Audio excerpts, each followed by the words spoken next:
નમસ્કાર મિત્રો, ગુજ્જુ હેલ્થ જર્નીમાં તમારું સ્વાગત છે।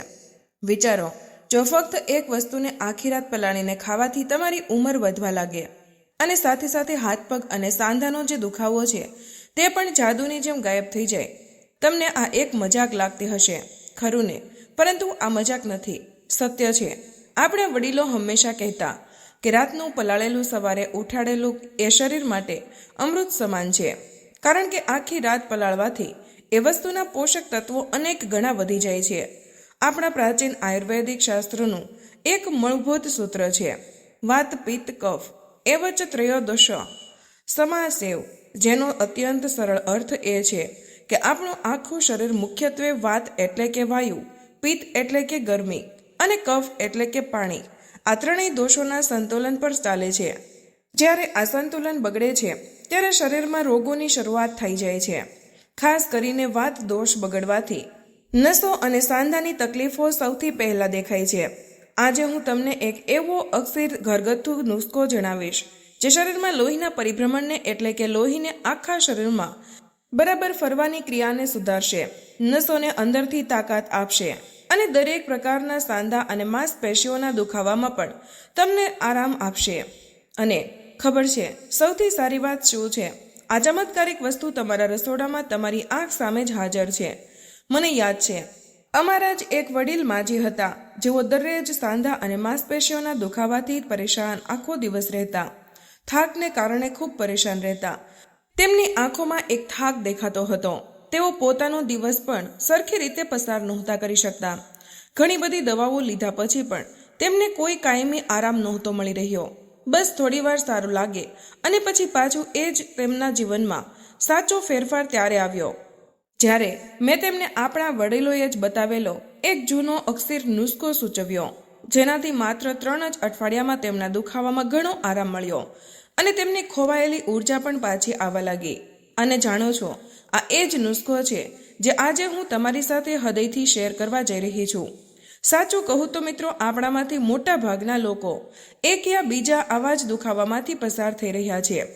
કોઈને હાથ પગમાં સતત સોજો અને બળતરા રહે છે, કોઈને રાત્રે સૂતી વખતે પગમાં એવી ઝણઝણાટીનો અનુભવ થાય છે જાણે પગમાં હજારો કીડીઓ ચાલતી હોય છે, બરાબર ઊંઘ પણ નથી આવતી, અને કોઈના સાંધા સવારમાં એટલા બધા જકડાઈ જાય છે જાણે સાંધાઓમાં તેલ ખૂટી ગયું હોય, કે પથારીમાંથી ઉઠવું પણ તેમના માટે એક મોટો પડકાર બની જાય છે।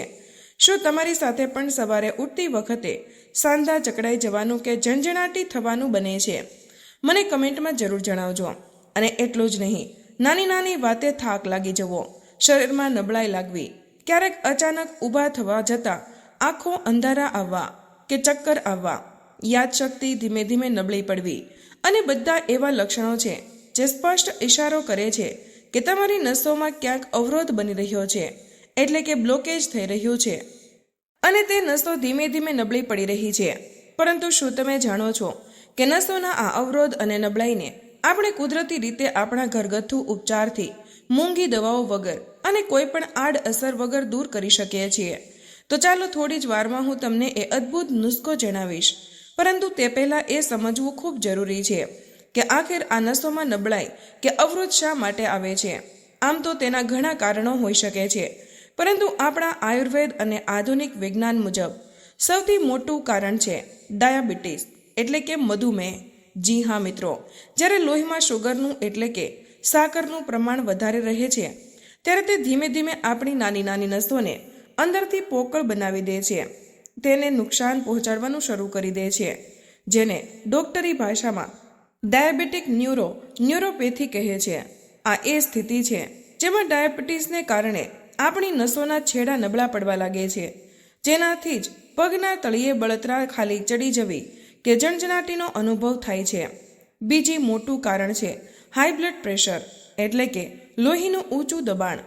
આનો અર્થ એ છે કે આપણું લોહી નસોની દિવાલો પર સતત જોરથી ટકરાય છે, જેનાથી નસો સમય જતાં કમજોર અને કડક બની જાય છે।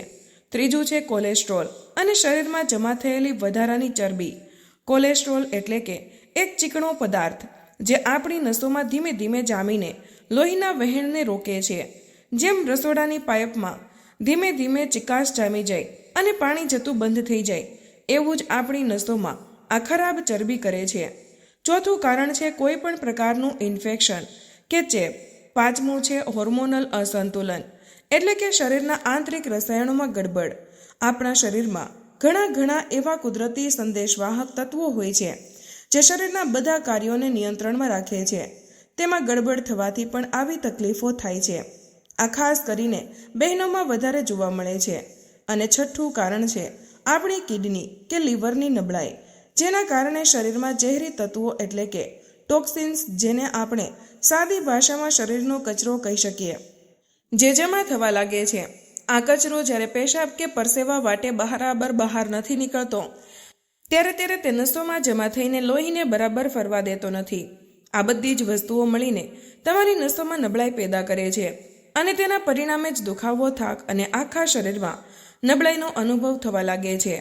પરંતુ મિત્રો, સારા સમાચાર એ છે કે આ સમસ્યાથી છુટકારો મેળવવા માટે એક એવો ઉપાય પણ છે જે તમારા રસોડામાં જ રાખેલો છે, આપણી નજર સામે જ છે.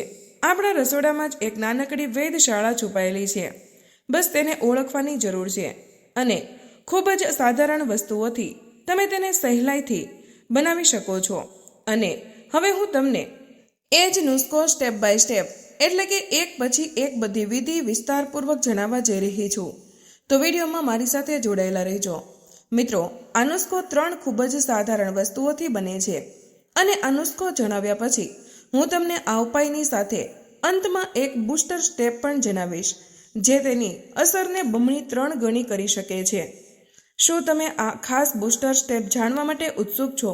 પરંતુ તેના વિશે જાણતા પહેલા ચાલો જોઈએ કે આ નુસ્ખો આખિર બને છે કેવી રીતે. તો તેના માટે સૌથી પહેલા તમે એક સ્ટીલનું વાસણ લઈને તેમાં 1 ગ્લાસ પીવાનું પાણી નાખીને ગેસ ઉપર ઉકાળવા માટે મૂકી દો. હવે જ્યારે પાણી બરાબર ઉકળવા લાગે ત્યારે તેમાં સૌથી પહેલા દાલચીની એટલે કે તજનો એક નાનો ટુકડો નાખો. તજ એ આપણા આયુર્વેદમાં વાત દોષને શાંત કરનાર શ્રેષ્ઠ ઔષધિ મનાય છે. પછી એક મોટી ઇલાયચી, જેને ઘણા લોકો કાળી ઇલાયચી પણ કહે છે, તે આખી જ નાખો. આ મોટી ઇલાયચી ફક્ત સ્વાદ માટે નથી, તે પેટને શાંત કરે છે અને લોહીને સાફ કરવામાં પણ ખૂબ જ મદદરૂપ છે. અને છેલ્લે 2 નંગ લવિંગ લઈને તેને થોડા વાટી લો. તેનો અધકચરો ભૂકો કરીને તે પણ આ પાણીમાં ઉમેરી દો. લવિંગ ગરમ હોય છે, તે શરીરના દુખાવાને અને જકડાઈ ગયેલા સાંધાને ખોલવાનું કામ કરે છે. હવે આ ત્રણેય વસ્તુઓને આ પાણીમાં તમે 2 થી 3 મિનિટ સુધી ધીમા તાપે બરાબર ઉકળવા દો. ઉતાવળ બિલકુલ ન કરતા, જેથી ત્રણેય વસ્તુઓ પૂરો અર્ક, તેનો જે અસલી રસ છે તે બરાબર પાણીની અંદર ભળી જાય. બસ 2-3 મિનિટ પછી ગેસ બંધ કરીને પાણીને સામાન્ય તાપમાન સુધી ઠંડુ થવા દો, એટલે કે તે હુંફાળું રહે. જો તમને થોડું ગળ્યું પસંદ હોય તો તમે પાણી ઠંડુ થયા પછી તેમાં એક નાનો ટુકડો દેશી ગોળનો પણ ઉમેરી શકો છો, કાં તો થોડું શુદ્ધ મધ પણ ઉમેરી શકાય છે. પરંતુ એક વાતનું ખાસ ધ્યાન રાખજો, જો તમને ડાયાબિટીસની સમસ્યા હોય તો તમારે ગોળ કે મધ બિલકુલ ઉમેરવાનું નથી. તેને સખત રીતે ટાળજો. આ નુસ્ખો લેવાનો એટલે કે ઉકાળો પીવાનો સૌથી સારો સમય કયો છે? ખબર છે, રાત્રે જમ્યા પછી લગભગ અડધા કલાક પછી. જી હા મિત્રો, રાત્રે સૂતા પહેલા લેવાથી તે આખી રાત શરીરમાં પોતાનું કામ કરી શકે છે, નસોને આરામ આપી શકે છે. બસ 1 ગ્લાસ દરરોજ 14 થી 15 દિવસ સુધી જો તમે આને નિયમિતપણે લેશો તો ફેરફાર તમને ખૂબ જ જલ્દી નજર આવવા લાગશે. ધીરજ રાખવી જરૂરી છે, કારણ કે આયુર્વેદિક ઉપચારો ધીમે ધીમે પણ મૂળમાંથી કામ કરે છે. શરીરમાં ઊર્જા પણ આવશે, તાકાત પણ આવશે, સાંધાના દુખાવામાં પણ તમને આરામ મળશે અને જે નસો તમારી અવરોધિત થઈ રહી છે તે પણ ધીમે ધીમે ખુલવા લાગશે. હવે ચાલો જાણીએ એક ગુપ્ત બૂસ્ટર સ્ટેપ વિશે, જેના વિશે મેં તમને હમણાં થોડી વાર પહેલાં કહ્યું હતું કે હું તમને જણાવીશ. એક એવું સ્ટેપ જે તમારા નુસ્ખાના ફાયદાને અનેક ગણું વધારી દેશે. વિશ્વાસ માનજો, આ સ્ટેપ ફરજિયાત તો નથી, પરંતુ જો તમે આને અનુસરી લેશો તો તમને બમણું નહીં, પરંતુ હું કહું છું કે 3 ગણું 4 ગણું સારું પરિણામ મળશે. તો તમારે કરવાનું શું છે કે જ્યારે તમે આ ઉકાળો પી લો તેના બરાબર 15 મિનિટની અંદર તમારે એક નાની ચમચી વરિયાળી સારી રીતે ચાવીને ખાઈ લેવાની છે. જી હા મિત્રો, આ નાનકડું સ્ટેપ આ ઉકાળેલની અસરને બમણી કરી શકે છે, કારણ કે વરિયાળીને આંખોનું તેજ અને પેટની ઠંડક કહેવાય છે. આપણા વડીલો હંમેશા જમ્યા પછી મુખવાસમાં વરિયાળી લેતા, કારણ કે તે ખાધેલા ખોરાકને બરાબર પચવામાં અને તેમાંથી પોષણ ખેંચવામાં શરીરને મદદ કરે છે. જ્યારે તમે ઉકાળા પછી વરિયાળી ખાવ છો ત્યારે ત્યાં ત્રણેય મસાલાના ઔષધીય ગુણધર્મને શરીરમાં વધારે ઊંડાણપૂર્વક લઈ જવામાં મદદ કરે છે. અને જો તમે સતત 1 મહિનો પણ આ આખી પ્રક્રિયાને અનુસરો છો તો તમને માત્ર નસોના અવરોધને સમાપ્ત કરવામાં જ નહીં, પરંતુ તમારા હાથ પગનો જે દુખાવો છે, જે થાક છે, તેમાં પણ તમને ઘણો મોટો ફાયદો અનુભવાશે. તમારામાંથી કેટલા લોકો જમ્યા પછી વરિયાળી ખાય છે? તમારી આ સારી આદત વિશે મને કમેન્ટમાં જણાવજો. આમ તો તમને કદાચ એવો વિચાર આવતો હશે કે આખરે આ સાધારણ દેખાતા નુસ્ખામાં એવું તો શું ખાસ છે કે તે આટલું શક્તિશાળી હોઈ શકે? તો જુઓ, દાલચીનીની અંદર એક ખાસ કુદરતી તત્વ હોય છે જેને વિજ્ઞાનમાં સિનેમલ્ડીહાઇડ કહે છે. આ તત્વ જ તેને ખાસ સુગંધ અને ઔષધીય ગુણો આપે છે. આ તત્વ લોહીમાં ભળેલી વધારાની સાકરને કાબૂમાં રાખે છે અને નસોમાં જામી ગયેલી ખરાબ ચરબીને પીગળવાનું કામ કરે છે. મોટી ઇલાયચી જે છે તમારા શરીરની અંદર જરૂરી પોષક તત્વ, જેને વિજ્ઞાનમાં પોટેશિયમ અને મેગ્નેશિયમ કહે છે, તેને પૂર્તિ કરે છે. આ એવા કુદરતી તત્વો છે જે આપણા હૃદયની ગતિને નિયમિત રાખવા અને લોહીના દબાણને કાબૂમાં રાખવા માટે ખૂબ જ જરૂરી હોય છે. અને લવિંગમાં યુઝોનોલ હોય છે, એટલે કે લવિંગનું મુખ્ય કુદરતી તેલ.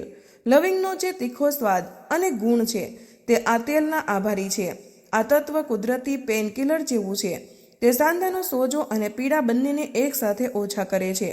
અને આ જ કારણ છે કે આ નુસ્ખો લેવાથી હાથપગનો સોજો, દુખાવો અને જે ઝંઝણાટી થતી હોય છે તે ધીમે ધીમે ઓછી થવા લાગે છે. મિત્રો, હવે વાત કરીએ એવા 2 ખાસ બોનસ ફૂડ્સની જે તમારે તમારી નસોને સ્વસ્થ બનાવી રાખવા માટે દરરોજના આહારમાં જરૂર સામેલ કરવા જોઈએ. આ આપણું પ્રાચીન જ્ઞાન પણ કહે છે. સૌથી પહેલો છે અળસીના બીજ. આપણા વડીલો અળસીને સારી ચરબીનો રાજા કહેતા. તેની અંદર ઓમેગા 3 ફેટી એસિડ્સ ભરપૂર માત્રામાં હોય છે. ઓમેગા 3 એટલે કે એક એવી ખાસ અને સારી ચરબી જે આપણા મગજ અને નસો માટે તેલ કે ઘી જેવું કામ કરે છે. તે નસોને અંદરથી લવચેક અને મજબૂત બનાવે છે, જેમ કોઈ મશીનના સાંધામાં તેલની જરૂર પડે જેથી તે બરાબર કામ કરે. બસ એવું જ કામ અળસી આપણી નસો અને સાંધા માટે કરે છે. તેને હલકી શેકી અને પીસીને તમે સવારના સમયે 1 ગ્લાસ દૂધ કે પાણી સાથે કાં તો દહીં સાથે પણ તેનું સેવન કરી શકો છો. બીજું છે સિયા સીડ્સ. આ નાના દેખાતા બીજ શક્તિનો ભંડાર છે. કહેવાય છે કે પહેલાના જમાનામાં યોદ્ધાઓ પણ તાકાત અને સ્ફૂર્તિ માટે આનો ઉપયોગ કરતા. તેની અંદર આયર્ન, પોટેશિયમ અને એન્ટીઓક્સિડન્ટ એટલે કે શરીરની સફાઈ કરનારા તત્વો હોય છે, જે થાકને દૂર કરે છે, નસોને આરામ આપે છે અને તમારી રોગપ્રતિકારક શક્તિને પણ મજબૂત બનાવે છે. તો મિત્રો, આ બંનેમાંથી કોઈ પણ એક વસ્તુ કાં તો બંને વસ્તુઓ જો તમે આ નુસ્ખાની સાથે વાપરવાનું શરૂ કરી દો છો, ભલે એક સાથે લો કે પછી અલગ અલગ સમયે, તો તેનાથી તમને જે પરિણામો મળશે તે અનેક ગણા વધારે સારા મળશે. શું તમે ક્યારે અળસી કે સિયા સીડ્સનો ઉપયોગ કર્યો છે? જો હા, તો કઈ રીતે તમારા અનુભવો અમારી સાથે જરૂર શેર કરજો. મિત્રો, આ વિડીયોમાં જણાવેલા ઉપાયો સામાન્ય માહિતી માટે છે. દરેક વ્યક્તિનું શરીર અલગ અલગ હોય છે. દરેકની તાસીર અલગ હોય છે. જો તમને કોઈ ગંભીર બીમારી હોય અથવા કોઈ અન્ય દવાઓ લઈ રહ્યા હોય તો કોઈ પણ નવો ઉપચાર શરૂ કરતા પહેલા તમારે ડૉક્ટરની સલાહ અવશ્ય લેજો. આ અમૂલ્ય જાણકારી જે કદાચ કોઈની પીડા દૂર કરી શકે છે, તેને ફક્ત તમારા પૂરતી સીમિત ન રાખતા તમારા પરિવારજનો અને મિત્રો સાથે શેર કરવાનું ભૂલતા નહીં. તો મિત્રો, આજના વિડીયોમાં બસ આટલું જ. આજની આ માહિતી તમને કેવી લાગી અને આ વિડીયો કયા શહેરમાંથી સાંભળી રહ્યા છો તે કમેન્ટમાં જરૂર જણાવજો. પસંદ આવી હોય તો વિડીયોને લાઇક, શેર જરૂર કરજો. ચેનલ પર નવા હોય તો ચેનલને સબસ્ક્રાઇબ કરવાનું ભૂલશો નહીં. મળીએ એક નવા વિડીયોમાં. જય શ્રી કૃષ્ણ. ધન્યવાદ.